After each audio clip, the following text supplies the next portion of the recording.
যেই মেন্স পিওকিউতে পড়েছিল দেখো এখানে দুটো ব্রিজেট দিয়েছিল, এখানে একটা দিয়েছিল, এখানে একটা দিয়েছিল। এটা SN1 বিক্রিয়ার ক্রম অনুসারে কী দিয়েছিল, রেট অফ SN1 রিয়েকশন, বোঝা গেছে। তার রেট অফ SN1 মানে কার্বোক্যাটায়নের স্টেবিলিটি দেখতে হয়। SN1-এ কী দেখি আমরা, কার্বোক্যাটায়নের স্টেবিলিটি মানে সিএলগুলোকে সব বার করবো, সব সিএলগুলোকে বার করবো, কার্বোক্যাটায়ন দেখবো, সব সিএলগুলোকে বার করবো, কার্বোক্যাটায়ন দেখবো, সব সিএলগুলোকে বার করবো, কার্বোক্যাটায়ন দেখবো। এই ব্রিজেট দুটো আনস্টেবল হয়।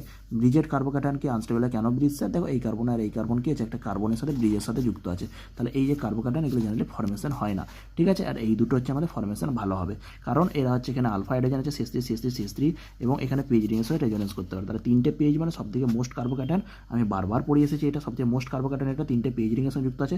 তার মানে এখানে অপশন আছে ডি, এখানে অপশন আছে ডি, তার মানে এটাকে এলিমিনেট করে দেবো, অপশন এলিমিনেট করে করতে শিখো, ঠিক আছে।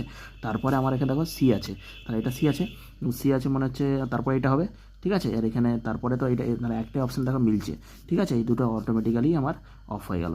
কিন্তু তাও আমি বলে দিচ্ছি এই দুটোর মধ্যে এইটা দেখো 8 মেম্বারে কী করে স্যার 1 2 3 4 5 6 7 8, এইটার থেকে একটু বড় রিং, তাহলে এইটা কিছুটা হচ্ছে এই যে স্ট্রেনটা সেটা রিলিভ করে দেওয়ার চেষ্টা করছে, মানে ব্রিজের পজিশনটা কিছুটা